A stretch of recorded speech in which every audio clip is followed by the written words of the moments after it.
بسم الله الرحمن الرحيم.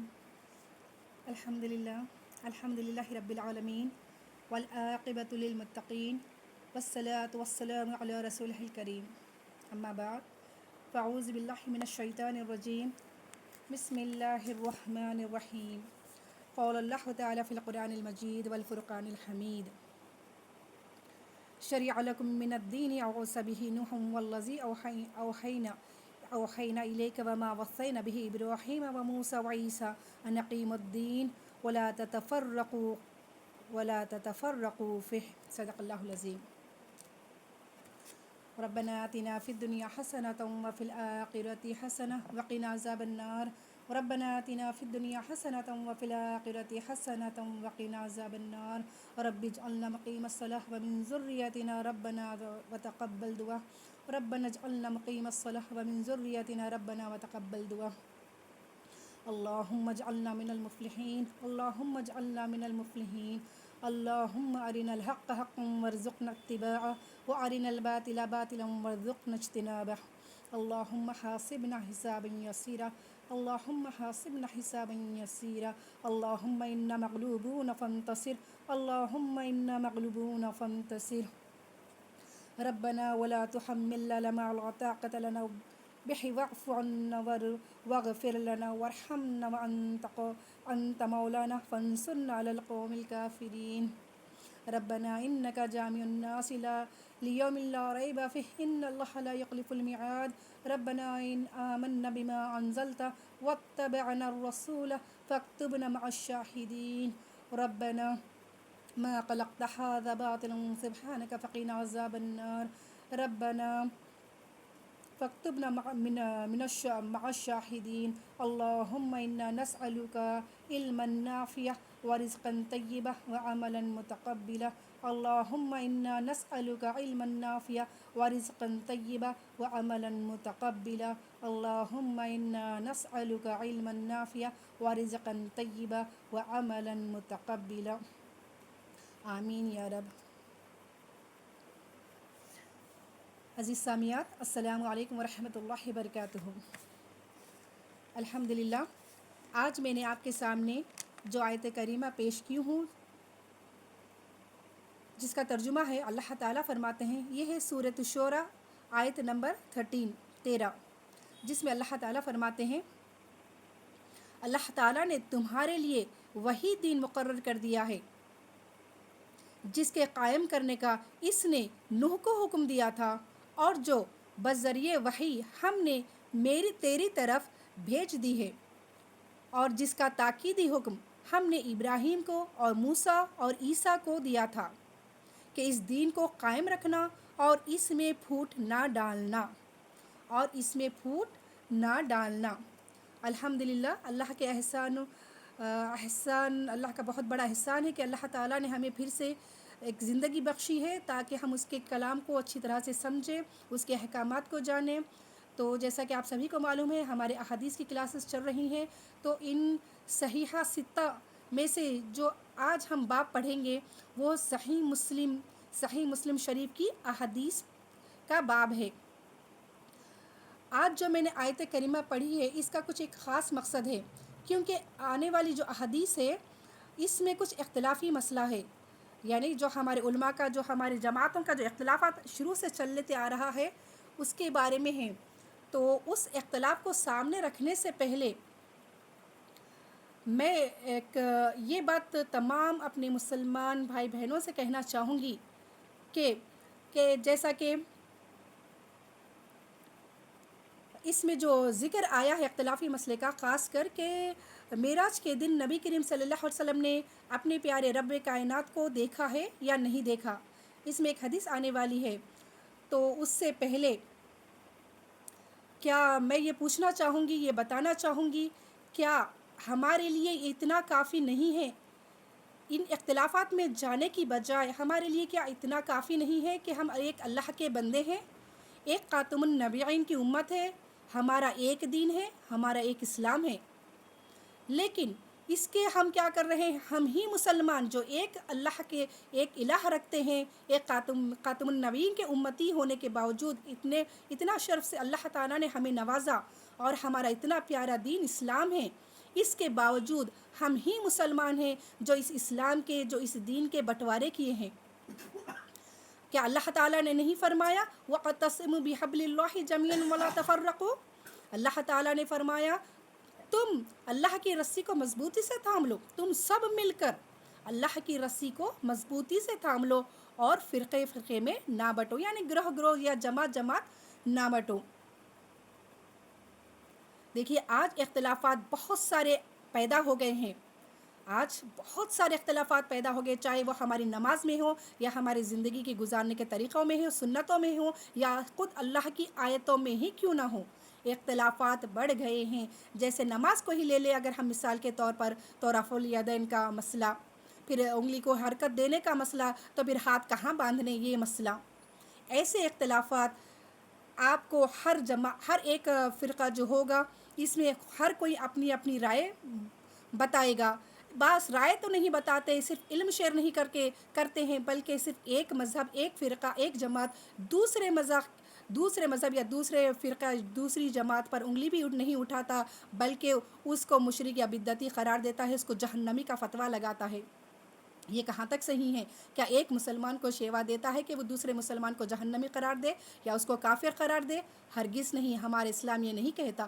اللہ تعالیٰ تو کہتا ہے کہ تم فرقوں میں نہ بٹو، تم کسی جماعتوں میں جماعت بندی نہ کرو۔ کیا تمہارے لیے کافی نہیں اللہ اور اس کا رسول؟ اگر رفع الیدین کو اگر ہم لے لیں، جو کہتے ہیں کہ ایک جماعت کہتی ہے کہ رفع الیدین کرنا چاہیے، تو کہ ایک جماعت کہتی ہے کہ رفع الیدین نہیں کرنا چاہیے، یہ کیسے ہے؟ یہ اگر میں کہوں گی کہ نہیں کرنا چاہیے تو کہیں گے وہابی لوگ ہیں، یہ ایسے کہیں گے۔ اگر میں یا اہل سنت ہوں گے اود دان ہیں، اس طرح کہتے ہیں۔ اگر میں کہوں گی کہ رفع الیدین کرنا چاہیے تو کہیں گے کہ یہ اہل حدیث سے یہ گمراہ فرقہ ہے، نعوذ باللہ۔ اس طرح کی باتیں ہم آج ایک دوسرے پر لگائے پھرتے ہیں۔ ہمیں دیکھیے اللہ تعالیٰ اگر کسی کے ہاتھ نہ بھی ہوں تب بھی اس کی نماز قبول ہو جائے گی۔ رب کہتا ہے تیری نیت میں دیکھتا ہوں، اگر تیرے ہاتھ بھی نہ ہو تو میں تیری نماز قبول کر لوں گا۔ بہرحال ہم کو چاہیے کہ ہم دین حنیف پر چلے، ایک سیدھے راستے پر چلے، نہ کہ کسی گمراہ راستے پر۔ اب آپ کہیں گے کہ باجی ہم پھر کون سی جماعت کی بات سنیں، یہ بھی اپنا کہتا ہے وہ بھی اپنا کہتا ہے، تو میں بس یہی کہوں گی کہ ہمارا کام ہے علم بانٹنا، آپ کو جو صحیح لگے، آپ کو جو دل کو بات لگے بس وہی، کیونکہ اللہ تعالیٰ سے دعا ہمیشہ صحیح علم کی دعا کرتے رہنا چاہیے، صحیح علم اور صحیح فہم اللہ ہمیں عطا فرمائے۔ بہرحال میں پوچھنا چاہوں گی، جیسے اس حدیث میں آیا ہے جو اب ہم انشاءاللہ پڑھیں گے، کہ کیا پیارے آقا محمد صلی اللہ علیہ وسلم نے رب کو دیکھا ہے یا نہیں دیکھا؟ دیکھیے اگر ہمارے پیارے آقا محمد صلی اللہ علیہ وسلم نے ڈائریکٹ اپنی آنکھوں سے اللہ کو دیکھا ہے یا نہیں دیکھا، تو اس سے آپ کے عمل میں، آپ کے اجر میں، آپ کے ثواب میں کچھ زیادتی یا کمی نہیں ہونے والی۔ یہ صرف ایک بحث ہے جو مسلمان کو تفرق کر رہا ہے، یہ صرف ایک بحث ہے۔ ایسے ہی کئی ایسے مسئلے اٹھ پڑے ہیں ہم مسلمانوں میں جو مسلمان کو توڑ رہا ہے۔ ان اختلافی مسئلوں کو چاہیے کہ ہم اسے دور کریں، ان میں نہ پھنسیں، ہم کچھ علم حاصل کریں۔ ہمیں لگتا ہے جو ہمیں عمل کرنا چاہیے اس پر دھیان دیں، اپنے نمازوں کو کیسے پڑھنا ہے، نہیں پڑھنا ہے، جیسے پڑھنا ہے، اگر پڑھنا ہے تو علم کے تھرو جانے کہ کیسے ہمیں پڑھنا ہے، ہمارے پیارے آقا محمد صلی اللہ علیہ وسلم نے کیسے پڑھا تھا۔ بہرحال تو ہمیں چاہیے کہ ان اختلافی مسائل میں نہ جائے، ہمارا کام ہے کہ ہم قرآن اور حدیث کو دیکھیں، ان کی آیتوں پر اور پیارے آقا محمد صلی اللہ علیہ وسلم کی بات مانیں، اور ہر وقت دعا کرے کہ اللہ تعالیٰ ہمیں صحیح توفیق عطا فرمائے اور صحیح فہم عطا فرمائے۔ اور چاہیے کہ جو حالات سے ہم گزر رہے ہیں، آج جو مسلمان کی حالات ہے، اللہ کے بھیجے ہوئے ناگہانی حادثے جو ہمارے اوپر مسلط کر دیے گئے ہیں، جو ہمارے پر جہلا حکومت کر رہے ہیں، جو مسلمان پریشان ہیں، جہاں مسلمان پر ہر جگہ پر، چاہے وہ کشمیر ہو یا پاکستان ہو یا اپنا غازہ ہو یا جہاں کہیں بھی ہو، جو مسلمان برباد ہو رہے ہیں، اس کی وجہ ایک ہی ہے کہ ہم اپنی حالات بدلنا نہیں چاہتے، ہم اپنے ہی ایگو میں، اپنے ہی تکبر میں، اپنے ہی انا میں جیے بیٹھے ہیں کہ ہم جھکنا نہیں چاہتے اور اپنے اعتراف نہیں کرنا چاہتے، ہم اپنی حالات بدلنا نہیں چاہتے۔ سب سے زیادہ جو مین بات ہے کہ ہم اپنی حالات بدلنا نہیں چاہتے. انسان صرف اپنے بارے میں سوچتا ہے، مسلمان امت کے بارے میں نہیں سوچتا، اجتماعیت کے بارے میں نہیں سوچتا. چاہیے کہ متحد ہو کر کام کرے، متحد ہو کر کام کرے، اختلافات کو بازو رکھے. اختلافات سے ہمیں کچھ ملنے والا نہیں ہے، نہ اجر ملنے والا ہے، نہ ہی ہمارے اجر میں کچھ کمی ہونے والی ہے. یہ سب تو علم کی باتیں ہیں. آپ کے پاس جو علم سے پہنچ رہا ہے اس کو علم حاصل کرے، صحیح علماء کے پاس سے علم حاصل کرے اور آپ کو جو بہتر لگتا ہے وہ کرے. بہرحال بس شرک سے دور رہے، جتنی ہو سکے. ایسے آج جو بدعتیں ہمارے ماحول میں شروع ہو چکی ہیں اس سے دور رہے. اور میں کہہ رہی تھی کہ سب سے جو ہمیں کرنا چاہیے وہ ہے کہ مسلمان کو چاہیے کہ اپنی حالات بدلے. ایک شاعر نے بھی کہا ہے نا، بخوب کہا ہے کہ خدا نے آج تک اس قوم کی حالت نہیں بدلی، نہ ہو جس کو خیال اپنی حالت بدلنے کا. جیسا اللہ تعالیٰ نے سورہ انفال آیت نمبر 53 میں فرمایا، ذالک بأن اللہ لم یکن مغیرا نعمۃ انعمها علی قوم حتی یغیروا ما بانفسہم. یہ اس وجہ سے ہے کہ ان لوگوں نے اپنی حالت کو نہیں بدلی، اور اللہ تعالیٰ ان کی حالت نہیں بدلتا جب تک کہ وہ خود اپنے آپ کو نہ بدل لے. کوئی بھی مسلمان کی حالت کو اللہ تعالیٰ نہیں بدلتا جب تک کہ مسلمان خود اپنی حالت کو نہ بدلے. تو فکر یہ ہونی چاہیے کہ ہم متحد ہو کر کام کریں، جیسے بھی کام کرے. ہر مسلمان ہمارا بھائی ہے، ہر مسلمان جیسے ہمیں درد ہوتا ہے تو اس مسلمان کو بھی درد ہوتا ہے، اس کی تکلیف کو سمجھنا چاہیے. لیکن ہمارا یہ حال ہے کہ اپنی غلطیوں پر تو نظر نہیں رکھتے، لیکن دوسروں کی ٹانگ کھینچنے پر لگے چلے ہیں. ہمیں چاہیے کہ سوچنا چاہیے کہ حالات کیا ہیں، اسباب کیا ہے، پھر اس کا حل ہم کیسے نکالیں. آج جدید ٹیکنالوجی کا دور ہے، صرف ایک کلک پر آپ کو بہت ساری صحیح علم حاصل ہو سکتا ہے. اگر یہی ٹیکنالوجی کا دور ہمارے نبی اور صحابہ کے دور میں ہوتا، جو دین کے لیے سب کچھ اپنے قربان کر چلے تھے، اگر یہی سہولتیں اگر آج انہیں ملتی تو دین آج سارے عالم پر چھا جاتا. لیکن ہم اس کا فائدہ اٹھانے کی بجائے ہم تو صرف اختلافات میں پڑ گئے ہیں، ایک دوسرے کو کھینچ رہے ہیں. تو جب کوئی نو مسلم ہوتا ہے تو وہ پہلے یہی پوچھتا ہے کہ ہم کون سا فرقہ، کون سی جماعت کو قبول کریں. حالانکہ مسلمان خود اتنے فرقوں میں بٹے ہوئے ہیں. مسلمان تو صرف بٹے ہوئے ہی نہیں ہیں، مسلمان کے گناہ دیکھ کر مسلمان پر آج سب شرمسار ہے. مسلمان کے ہونے پر، مسلمان مذہب پر شرمسار ہے، کیونکہ مسلمان خود غرض ہے، مسلمان دھوکہ دیتا ہے، مسلمان جھوٹ بولتا ہے، مسلمان زنا کرتا ہے، مسلمان چوری کرتا ہے. مسلمان جیسا گناہ شاید کوئی ہی آج کرنے لگا ہو. آج کا مسلمان صرف قربانی کرنے تیار ہی نہیں ہے، خود کی جان قربان کرنا تو دور کی بات ہے، دوسروں کی جان لینے پر تیار ہے. یہ جو مال ختم ہونے والا ہے، یہ جو دنیا ختم ہونے والی ہے، اس کے لیے قربان ہو رہا ہے. بس مال اپنا بٹور لوں، میں اپنی دنیا بنا لوں، میں اپنی زندگی میں سب کچھ سوار، یہیں پر سب کچھ میں اپنا تیار کر لوں. زمانہ جیسے گزر رہا ہے، دنیا قیامت کے قریب ہوتی چلی جا رہی ہے. ہم یہ سمجھتے ہیں تو ہیں، لیکن غفلت کے پھر بھی شکار ہیں، سستی کے شکار ہیں. وہ قوم جس کا پہلا درس اقرأ باسم ربک تھا، اقرأ باسم ربک، لیکن ہم پڑھنے کے لیے تیار ہی نہیں ہیں. آج کی نسل کو تو اللہ کے سامنے جھکنا بھی نہیں آتا. رات میں دن بھر چاٹنگیں کرتے رہیں گے، فلاں لغو کام کرتے گزارتے رہیں گے، لیکن 2 پل کے لیے اپنے ہاتھ اٹھا کر اپنی نسلوں کے لیے نجات کی فکر میں دعا نہیں کریں گے. پھر اللہ کا تعالیٰ اس قوم کی کیسے حالت بدلے گا؟ ہمیں دوسروں کی فکر ہی نہیں ہے. نبی کریم صلی اللہ علیہ وسلم جس سے محبت کے دعوے کرتے ہیں، وہ تو راتوں میں اٹھ کر قیام کیا. نبی کے ہر خطے کو معاف کرنے کے باوجود بھی، خطا کو معاف کرنے کے باوجود بھی رو کر وہ دعائیں کرتے تھے اپنی امت کے لیے، اپنے گناہوں کی مغفرت کے لیے. اور ہم نے تو دین کا سودا کر لیا ہے. ہمارے پاس کیا ضروری ہے؟ خاندانی رسم و رواج ہی ہمیں یاد ہے، لیکن انبیاء کی سیرت یاد نہیں، نبی کی قربانی یاد نہیں. انہوں نے سب کچھ قربان چھوڑ دیا، اپنا وطن، اپنا کاروبار، اپنی مال، اپنی دولت، اپنی جوانی اللہ کی راہ میں قربان کی، حتیٰ کہ راتوں کی نیند بھی قربان کی.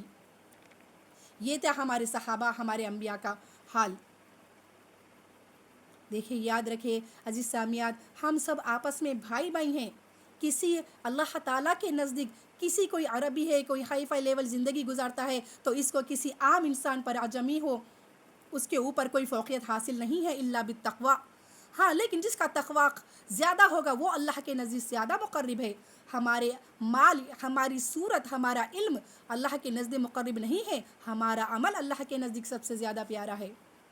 بہرحال یہ سب کہنے کا مقصد بس یہی ہے کہ ہمارے دلوں میں جو آج خود غرضی ہے وہ خود کے بارے میں نہ سوچے، آئے اپنی امت کے بارے میں سوچے. ان اختلافات میں پڑھنے کی بجائے بس یہ سوچے کہ ہم اپنی زندگی کو عمل سے کیسے سدھار سکتے ہیں. بہرحال الحمدللہ اللہ کے فضل و کرم سے جو صحیح مسلم کی آج جو میں حدیث بیان کرنے والی ہوں وہ ہے کہ آپ صلی اللہ علیہ وسلم کا آسمانوں پر تشریف لے جانا، یعنی معراج اور نمازوں کا فرض ہونے کے بارے میں. اب یہاں پر جو حدیث باندھی گئی ہے وہ ہے پہلا، آپ یہاں پر جو معراج کا واقعہ ہوا ہے اس سے پہلے آپ صلی اللہ علیہ وسلم کا جو شق صدر کا جو واقعہ ہوا تھا، یعنی کہ آپ کا سینہ مبارک چاک کیا گیا، یعنی آپ کے سینہ مبارک کو چاک کر کے جو آپ کے دل کو دھویا گیا ہے، اس کے بارے میں جو پہلی حدیث ہے انس بن مالک رضی اللہ تعالیٰ عنہ سے روایت ہے. رسول اللہ صلی اللہ علیہ وسلم کے پاس جبریل علیہ السلام آئے اور آپ لڑکوں کے ساتھ کھیل رہے تھے. انہوں نے آپ کو پکڑا، یعنی جبریل علیہ السلام فرشتوں نے آپ کو پکڑا اور پچھاڑا اور دل کو چیر کر نکالا. پھر اس میں سے ایک پھٹکی جدا کر ڈالی اور کہا کہ اتنا حصہ شیطان کا تھا تم میں. پھر اس دل کو دھویا سونے کی تشت میں زمزم کے پانی سے. یعنی اس سے یہ نہیں نکلتا کہ ہم اب یہاں پر بولیں گے کہ سونے کے تشت تو استعمال کرنا جائز نہیں ہے. ہاں یہ اس وقت جب شریعت ہماری بن چکی تھی. بہرحال یہ اس وقت کا واقعہ ہے جب آپ بچپن کی عمر میں تھے، تو آپ سونے کی تشت میں زمزم کے پانی سے آپ کے دل مبارک کو دھویا.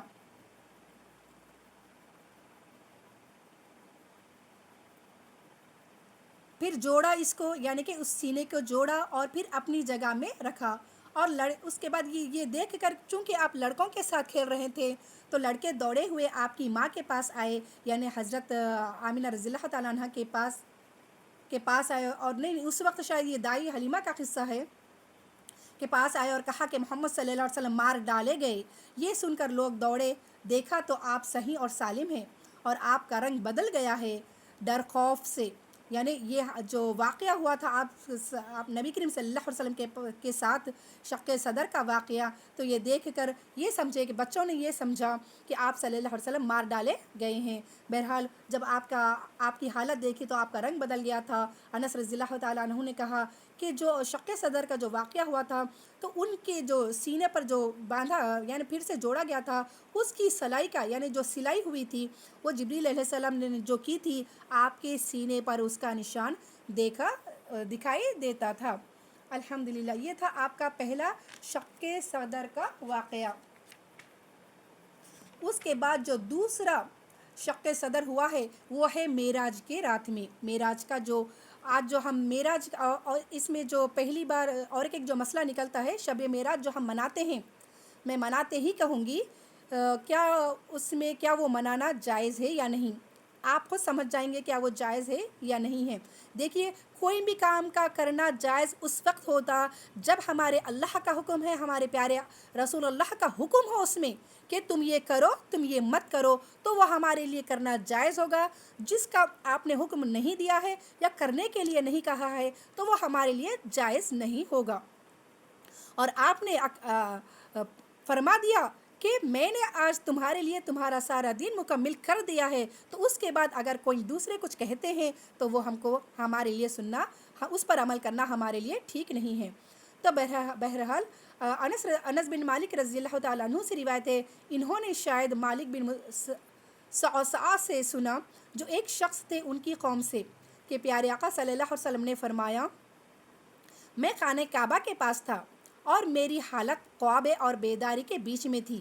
یعنی آپ لیٹے ہوئے تھے، لگتا تھا کہ آپ سو گئے لیکن آپ بیدار. انبیاء چونکہ سوتے بھی ہیں تو وہ بیداری کی حالت میں ہوتے ہیں. اتنے میں نے سنا ایک شخص کو جو کہتا تھا کہ ہم دونوں میں سے تیسرے یہ ہیں، یعنی رسول اللہ صلی اللہ علیہ وسلم. پھر میرے پاس آئے، یعنی کہ وہ دو فرشتے تھے اور آپ صلی اللہ علیہ وسلم کے پاس آئے. آپ خانہ کعبہ کے پاس سوئے ہوئے تھے، یعنی بیداری کی حالت ہی میں تھے. بالکل نیند، گہری نیند میں نہیں تھے، بلکہ آپ بیداری ہی کی حالت میں تھے.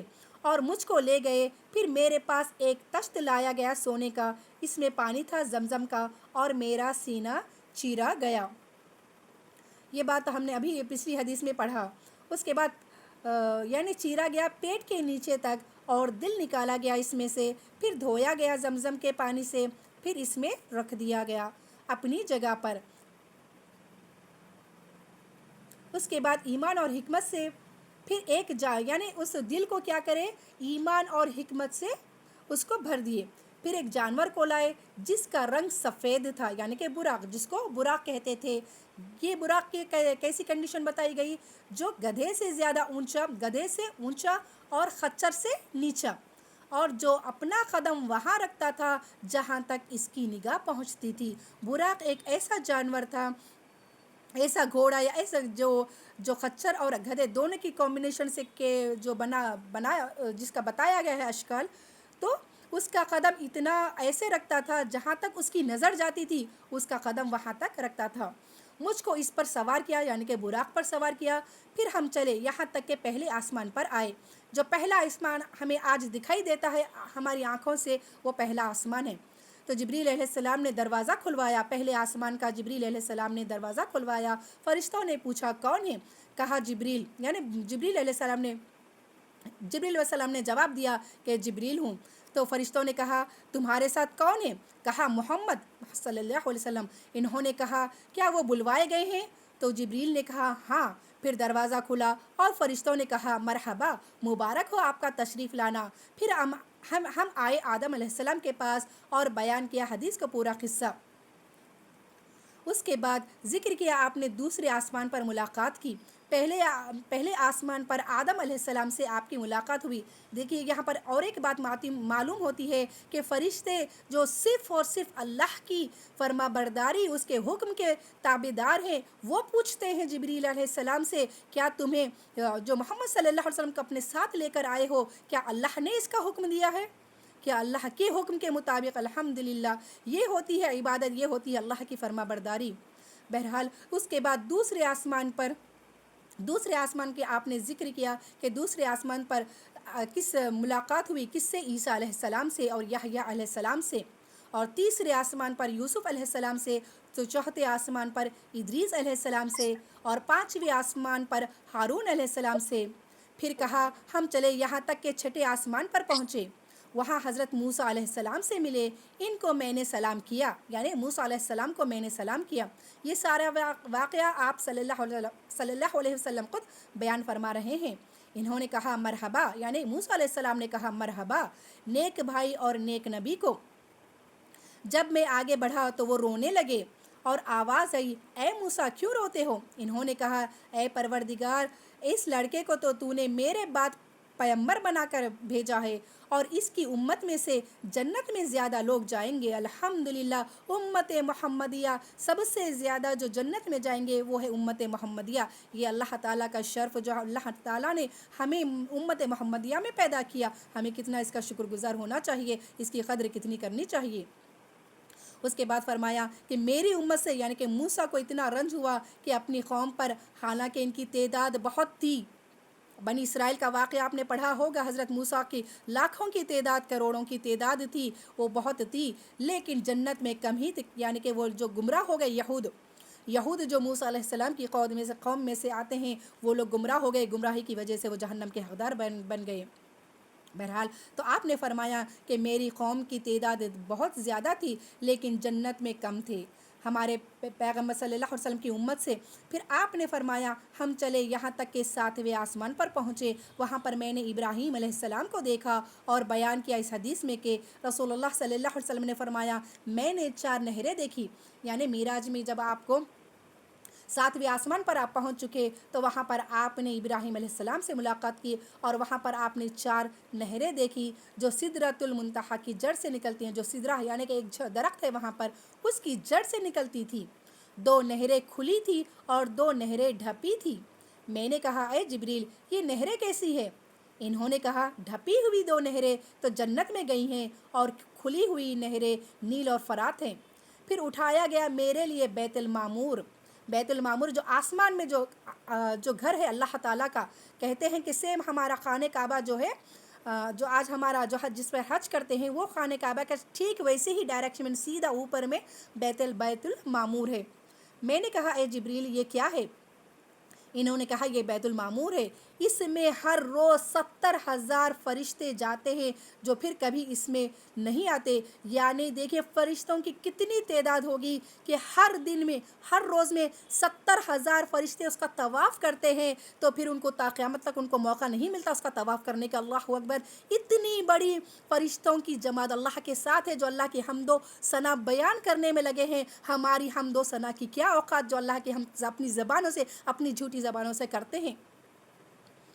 پھر بھی اللہ تعالیٰ نے ہمیں اتنا شرف بخشا، کیوں بخشا؟ کیوں؟ کنتم خیر امۃ اخرجت للناس تأمرون بالمعروف وتنہون عن المنکر۔ کیوں؟ کیونکہ رب چاہتا ہے ہم سے تو وہ بہتر امت ہے جو لوگوں کو نیکی کا حکم دیتی ہے اور برائی سے روکتی ہے۔ وہ امت ہے، وہ امت محمدیہ ہے۔ یہ کام ہمیں سنبھالنا ہے۔ فرشتے یہ کام نہیں کرتے، وہ تو صرف اطاعت الہی میں مصروف ہے، وہ تو صرف اطاعت الہی میں وہ کروڑوں اربوں ملین فرشتے ہیں، لیکن صرف اللہ کے راستے پر، اللہ کے فرمان برداری پر اپنی ساری زندگی قربان کیے ہوئے ہیں۔ لیکن یہ امت محمدیہ ہے جو ایک دوسرے کو نیکی کا حکم دے گی۔ یہ سب سے بڑا ہمارا شرف ہے۔ یہ اللہ نے ہمیں موقع دیا ہے، تا قیامت تک اللہ ایسے خلیفہ پیدا کرے گا، ایسے اللہ اپنے اولیاء بھیجے گا جو دین کی باتیں کریں گے، جو اللہ کا خوف دلائیں گے، اللہ کی آیتوں کھول کھول کر سنائیں گے، تاکہ اس کے مسلمان بندے اللہ کی طرف رجوع کرے، جنت کے حقدار بنے۔ جو اتنی پیاری جنت ہمارے لیے بنائی گئی ہے اس میں وہ داخل ہو، یہ اللہ کا رحم ہے، یہ ہے اللہ کا کرم جو ہمارے بارے میں سوچ کر ایسے انبیاء کو، ایسے اولیاء اللہ کو زمین پر بھیجتا ہے تاکہ اس کے بندوں کو کھینچ کر جنت میں لے جانے والے بنے۔ الحمدللہ۔ بہرحال اس کے بعد جبریل علیہ السلام نے کہا کہ اس میں ہر روز 70,000 فرشتے جاتے ہیں جو پھر کبھی ان میں واپس نہیں آتے۔ پھر ان کا آخر آتا ہے، پھر میرے پاس 2 برتن لائے گئے، ایک میں شراب تھا، یہ پورا معراج کا واقعہ ہے، ایک میں شراب تھا اور ایک میں دودھ، دونوں میرے سامنے کیے گئے۔ میں نے دودھ کو پسند کیا، یعنی آپ صلی اللہ علیہ وسلم نے دودھ کو پسند کیا، اور آواز آئی کہ تو نے ٹھیک کیا، خدا تمہیں ٹھیک راستے پر لایا اور تمہاری امت بھی تمہارے راستے پر چلے گی۔ پھر میرے اوپر 50 نمازیں فرض ہوئی۔ الحمدللہ۔ یہ تھا معراج کا واقعہ۔ یہاں پر آپ کو جنت دکھائی گئی، جہنم دکھائی گئی کہ جہنم میں کون لوگ داخل ہوں گے، وہ انشاءاللہ ہم آگے جانیں گے، اور جنت میں کیسے لوگ داخل ہوں گے، اور سب سے پہلے جنت میں کون جائے گا۔ تو آپ صلی اللہ علیہ وسلم کو معراج میں جو تحفہ دیا گیا تھا، تحفہ ہے یہ اللہ کا اپنے پیارے نبی کو، یہ تحفہ ہے نماز جسے ہمیں بوجھ سی نظر آتی ہے، یہ اللہ کا تحفہ کتنا قیمتی ہوتا ہے۔ دنیا میں اگر ہمیں کوئی سونے چاندی کا تحفہ دے دے تو اسے کتنی دل سے اسے گلے لگاتے ہیں، کتنے خوش ہو جاتے ہیں، لیکن وہی جب نماز کی بات آتی ہے تو سستی اور کاہلی پہلے نظر آتی ہے ہمیں۔ کہاں سے اس تحفے کی ہم قدر کرتے ہیں؟ کہتے ہیں پھر امت محمدیہ ہے، ہم محمد کو چاہنے والے ہیں، ہم اللہ کے فرما بردار ہیں، ہم مسلمان ہیں۔ دیکھیے فرق دنیا کے ایک تحفے کا جو فنا ہونے والی ہے، جو نہ قبر میں ساتھ دے گی، جو نہ آپ کو عذاب جہنم سے بچائے گی بلکہ آپ کو جہنم کا حقدار بنا دے گی۔ یہی دولت، یہی تحفے، بڑے بڑے تحفے جسے ہم دیکھ کر بڑے خوش ہوتے ہیں، کوئی اگر چھوٹا سا حقیر تحفہ دے دے پھر اس پر منہ بناتے ہیں۔ بہرحال یہ اللہ کا تحفہ ہے جو پیارے آقا محمد صلی اللہ علیہ وسلم کو دیا، جس کی قدر و قیمت وہی جانتا ہے جس کے دل ایمان سے لبریز ہو۔ اس کے بعد والی حدیث ہے، قیامت کی ایک بڑی نشانی کے بارے میں اس میں بتایا گیا ہے۔ قیامت کی جو نشانیاں ہیں اس میں ہے ایک بڑی نشانی جو عیسیٰ علیہ السلام آنے والے ہیں، اور دجال کیسا ہوگا، اس کی کیفیت کیسی ہوگی، اور عیسیٰ علیہ السلام کی کیفیت کیسی ہوگی۔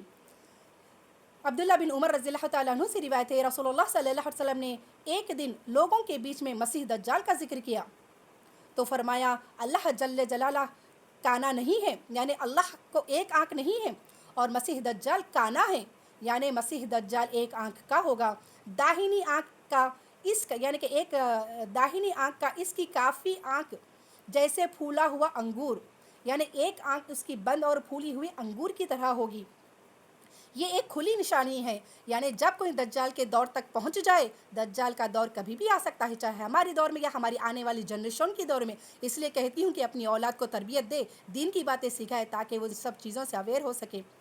تو دجال کیا ہوگا؟ ایک آنکھ کا ہوگا، اس بات کی کہ وہ مردود جھوٹا ہے۔ خدائی کے دعوے میں آپ نے فرمایا کہ ایک رات خواب میں نے اپنے آپ کو کعبے کے پاس دیکھا۔ ایک شخص، یعنی اب آپ صلی اللہ علیہ وسلم، کیونکہ آپ صلی اللہ علیہ وسلم کے سارے خواب سچے ہوتے ہیں، تو آپ نے فرمایا کہ ایک رات میں نے خواب میں اپنے آپ کو کعبے کے پاس دیکھا۔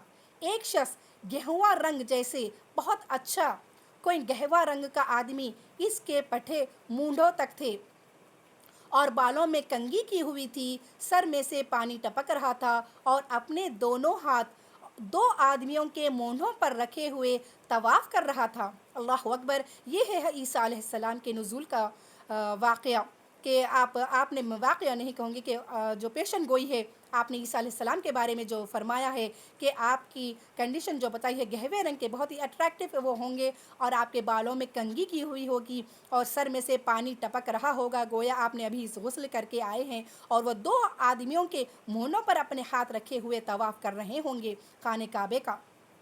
میں نے پوچھا، یعنی آپ صلی اللہ علیہ وسلم نے پوچھا، خواب میں ہی پوچھ رہے ہیں، یہ شخص کون ہے؟ لوگوں نے کہا یہ مسیح ہیں، مریم کے بیٹے، مریم علیہ السلام کے بیٹے۔ اور ان کے پیچھے میں نے اور ایک شخص کو دیکھا جو سخت گھونگر بال والا، داہنی آنکھ کا کانا، رائٹ سائڈ کی جو آنکھ ہوگی اس کا کانا ہوگا وہ۔ میں نے جو لوگ دیکھے ہیں ان سب میں ابن قطن اس سے زیادہ مشابہ ہے۔ ابن قطن ایک شخص کا نام ہے، قطن کا بیٹا، جو اس دجال سے مشابہت رکھتا ہے۔ وہ بھی اپنے دونوں ہاتھ دونوں آدمیوں کے مونڈھوں پر رکھے ہوئے طواف کر رہا تھا، یعنی اس وقت ایک آدمی جو تھا ابن قطن، وہ اسی وقت کعبے کا طواف کر رہا تھا۔ تو آپ نے بتایا کہ اس طرح دجال کا بھی حال ہوگا۔ میں نے پوچھا یہ کون ہے؟ لوگوں نے کہا یہ مسیح دجال ہے، یہ مسیح دجال ہے۔ یہاں پر اس حدیث میں اللہ کے پیارے رسول صلی اللہ علیہ وسلم نے مسیح دجال اور عیسیٰ علیہ السلام کی حیت بیان کی ہے۔ چلیے آئیے اس کے بعد والی جو حدیث ہے اس باب میں، کہ وَلَقَدْ رَآهُ نَزْلَةً أُخْرَىٰ سے کیا مراد ہے؟ یعنی اس میں جو اللہ تعالیٰ نے ایک آیت میں فرمایا ہے کہ انہوں نے دیکھا دوسری مرتبہ، انہوں نے دوسری مرتبہ دیکھا رسول اللہ صلی اللہ علیہ وسلم نے۔ اب یہاں پر یہ سوال پیدا ہوتا ہے کہ آپ صلی اللہ علیہ وسلم نے معراج کی رات میں آپ سے اللہ کا دیدار کیا ہے یا نہیں کیا ہے؟ کچھ احادیث میں بیان کرتی چلوں، میں اس اختلافات میں نہیں پڑھنا چاہتی، جو میرے علم ہے میں وہی بتاؤں گی۔ عبداللہ بن مسعود رضی اللہ تعالیٰ عنہ نے کہا، یہ جو حق تعالیٰ نے فرمایا لقد رعا من آیات ربہ الکبریٰ، بے شک دیکھے انہوں نے اپنے رب کی بڑی نشانیاں، اس سے مراد یہ ہے کہ آپ نے دیکھا جبریل علیہ السلام کو ان کی اصلی صورت میں 600 پر تھے، یعنی جبریل علیہ السلام کے 600 پر تھے، جن کو جبریل علیہ السلام کو آپ صلی اللہ علیہ وسلم نے 2 مرتبہ اپنی اصلی شکل میں دیکھے۔ جبریل علیہ السلام کو 2 مرتبہ اپنی اصلی شکل میں دیکھے، کیونکہ جبریل علیہ السلام کا جب بھی آپ وحی لے کر آپ صلی اللہ علیہ وسلم کے پاس آتے تھے، آپ کسی انسانی شکل میں یا کسی بس آپ ایک الگ سی شکل میں آتے تھے، لیکن جو اصلی صورت میں آپ نے دیکھا ایک مرتبہ جب دوسری آیت وحی نازل ہوئی تھی، خیر بہرحال وہ لمبا قصہ ہے، اس وقت آپ صلی اللہ علیہ وسلم جب اپنے آپ کو ایسے جب اللہ تعالیٰ کی وحی رک گئی تھی تو آپ اپنے آپ کو پہاڑوں سے گرانے کے لیے چلے تھے ہیبت میں اور پریشانی میں، تب جبریل علیہ السلام آسمان پر آئے تھے اور ان کی حیت دوسرے حدیث میں بیان کی گئی ہے کہ وہ آپ کی گردن سے آپ کے چہرے سے اور آپ کی گردن جو لمبی ہے جتنی بتائی ہے وہ زمین سے آسمان تک کے فاصلے میں صرف آپ کی گردن کا ڈفرنس یعنی فاصلہ بتایا گیا ہے الحمدللہ۔ تو سوچیں آپ کی گردن ہی اتنی ہے تو جبریل علیہ السلام کتنے بڑے ہوں گے۔ تو آپ کے پر 600 پر میں ایسے پر تھے کہ سارا آسمان چھپ جاتا تھا، الحمدللہ اتنی بڑی حیت کے ہے۔ تو لیکن جب آپ عام وقت پہ جب بھی آتے تھے تو آپ ایک انسانی شکل میں یا کسی نور یا فرشتے کی شکل میں آئے ہوں گے۔ بہرحال اس کے بعد تو یہاں پر جو فرمایا گیا ہے کہ آپ نے اللہ تعالیٰ نے کہا ہے کہ انہوں نے یعنی میرے محبوب نے پیارے آقا محمد صلی اللہ علیہ وسلم نے 2 مرتبہ دیکھا۔ تو وہ ایک آیت میں جو ذکر آیا ہے کہ آپ نے بڑی نشانیاں دیکھی، جو اللہ تعالیٰ نے کہا ہے تو وہ بڑی نشانی سے مراد ہے کہ جبریل علیہ السلام کو اپنی اصلی صورت پر دیکھا۔ بہرحال الحمدللہ اور ایک جو اس میں بہت ساری احادیث ہے، میں صرف 2-3 احادیث بتاتی چلوں کہ ابو ذر غفاری رضی اللہ تعالیٰ عنہ سے روایت ہے، میں نے رسول اللہ صلی اللہ علیہ وسلم سے پوچھا کیا آپ نے اپنے پروردگار کو دیکھا؟ آپ صلی اللہ علیہ وسلم نے فرمایا وہ تو نور ہے، میں اس کو کیسے دیکھتا؟ وہ تو نور ہے، میں ان کو کیسے دیکھتا؟ میں نے پہلے ہی کہا تھا کہ ان اختلافات میں نہ پڑے، اس سے ہمارے اجر میں کوئی کمی یا کوئی زیادتی ہونے والی نہیں ہے، یہ اللہ جانے، اللہ کا بندہ جانے۔ ہمیں چاہیے کہ صحیح علم حاصل کرے اور اس عمل پر دھیان دے جو ہمارے علم میں اضافہ کرے گا، جو ہمارے عمل میں اضافہ کرے گا، صحیح عمل میں اضافہ کرے گا، جو ہمیں اجر حاصل کرنے کا جو ذریعہ جو بن جائے، الحمدللہ۔ اس کے بعد والی حدیث ہے، اللہ تعالیٰ کا دیدار مومنوں کو آخرت میں ہوگا۔ دیکھیے جنت تو جسے مل گئی الحمدللہ وہ بندے مومن، لیکن جنت ملنے کے باوجود بھی جو سب سے زیادہ پیاری نعمت ہوگی وہ ہوگی ہمارے اللہ رب العزت کا دیدار۔ اب یہاں پر اس باب میں جو دوسری حدیث باندھی گئی ہے وہ ہے جنت کی کیفیت کے بارے میں کہ جنت کیسی ہوگی۔ عبداللہ بن قیس ابو موسیٰ اشعری جسے کہتے ہیں سے روایت ہے، رسول اللہ صلی اللہ علیہ وسلم نے فرمایا 2 جنتیں چاندی کی ہوں گی، 2 جنتیں چاندی کی ہوں گی، ان کے برتن سب چیزیں چاندی کی ہوں گی، اور 2 جنتیں سونے کی ہوں گی، اس کے برتن اور سب چیزیں سونے کی ہوں گی، اور لوگوں کو اپنے پروردگار کے دیکھنے میں کوئی آڑ نہ ہوگی جنت العدن میں سوا ایک بزرگی کی چادر کے جو خدا کے منہ پر ہوگی۔ یعنی کہ جنت میں جانے کے باوجود بھی ایک چادر اللہ اور بندوں کے بیچ میں ایک آڑ کے جیسا ہوگا جس کا دیدار اللہ تعالیٰ خود بندوں کو کروائیں گے اس پردے کو ہٹا کر۔ اس کے بعد والی حدیث ہے، صہیب رضی اللہ تعالیٰ عنہ سے روایت ہے، رسول اللہ صلی اللہ علیہ وسلم نے فرمایا جب جنتی جنت میں جا چکے ہوں گے اس وقت اللہ تعالیٰ فرمائے گا تم اور کچھ زیادہ چاہتے ہو؟ یعنی جنتیوں سے اللہ تعالیٰ پوچھیں گے تو وہ کہیں گے کیا تو نے منہ ہمارے سفید نہ کیے، ہم کو جنت نہ دی، جہنم سے نہ بچایا رب، اب اور کیا چاہیے؟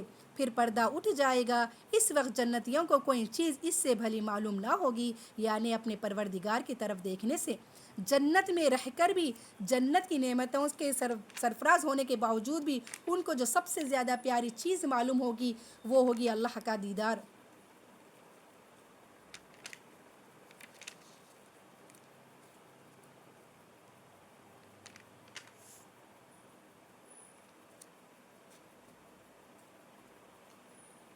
اس کے بعد والی حدیث ہے، ابو ہریرہ رضی اللہ تعالیٰ عنہ سے روایت ہے، کچھ لوگوں نے رسول اللہ صلی اللہ علیہ وسلم سے کہا کیا ہم اپنے پروردگار کو دیکھیں گے قیامت کے روز؟ آپ صلی اللہ علیہ وسلم نے فرمایا کیا تم ایک دوسرے کو تکلیف دیتے ہو کہ 14ویں کے رات کا چاند دیکھنے میں، یعنی آپ صلی اللہ علیہ وسلم فرما رہے ہیں تم سب جب زمین پر ہوتے ہو اور آسمان پر ایک 14ویں کا چاند نظر آئے تو کیا تمہیں کوئی تکلیف ہوتی ہے؟ اس کا مطلب ہے کہ تم تو آسانی سے اس کو دیکھ سکتے ہو، تم سب زمین پر ہو، تم میں اور اس کا کتنا بڑا فاصلہ ہوگا تو تم سب اسے دیکھ سکتے ہو، تمہیں کوئی تکلیف نہیں ہوگی۔ اسی طرح اللہ تعالیٰ جنتیوں کو جو اپنا دیدار کرے گا تو اللہ کو دیکھنے میں بھی تمہیں کوئی تکلیف نہیں ہوگی۔ لوگوں نے کہا نہیں یا رسول اللہ، آپ نے فرمایا بھلا تم کو کچھ مشقت ہوتی ہے، ایک دوسرے کو صدمہ پہنچاتے ہو سورج کو دیکھنے میں جس وقت کے بادل نہ ہوں اور آسمان صاف ہو؟ لوگوں نے کہا نہیں، آپ نے فرمایا پھر اسی طرح بغیر کسی تکلیف اور مشقت کے اور زحمت کے تم اپنے پروردگار کو دیکھو گے۔ حق تعالیٰ لوگوں کو قیامت کے دن جمع کرے گا تو فرمائے گا جو کوئی جس کو پوجتا تھا آج اس کے ساتھ ہو جائے۔ اب یہاں پر قیامت کا منظر آپ نے بیان فرمایا کہ اللہ تعالیٰ کہے گا دنیا میں تم جس کی پوجا کرتے تھے تم اس کے ساتھ ہو جاؤ، جو سورج کے ساتھ ہوگا، جو چاند کو پوجتا تھا وہ چاند کے ساتھ ہوگا، اور جو طاغوت کو پوجتا تھا وہ طاغوت کے ساتھ ہوگا۔ طاغوت کسے کہتے ہیں؟ دیکھیں سورج اور چاند، پتھر اور کف کے ہم یہ سب کو معلوم ہے، کوئی جھاڑ کی پوجا کرتا ہے تو کوئی سورج کی پوجا کرتا ہے تو کہیں چاند کی پوجا کرتا ہے۔ بہرحال پجاریاں تو بہت سارے ہیں ایسے جو کس کی پوجا کرتے ہیں، لیکن جو مسلمان جو پوجا کرتا ہے وہ طاغوت کی پوجا کرتا ہے، نعوذ باللہ۔ جو گمراہ مسلمان ہے وہ طاغوت کی پوجا کرتا ہے۔ طاغوت اس کا نفس ہے، اس کا شیطانی نفس ہے جو اس کے بھٹکاتا ہے، اس کے خواہشات ہے، اس کی دنیا سے محبت ہے۔ یہ طاغوت ہے جس نے رب سے بندے کو دھوکے میں ڈالا ہوا ہے، یہ طاغوت ہے۔ اپنے آپ کی سننا، اپنی منمانی کرنا، یہ طاغوت ہے۔ بہرحال جو جس کے ساتھ پوچھتا تھا وہ اس کے ساتھ ہو جائے گا، اور یہ امت محمدیہ باقی رہ جائے گی۔ اس میں منافق لوگ بھی ہوں گے،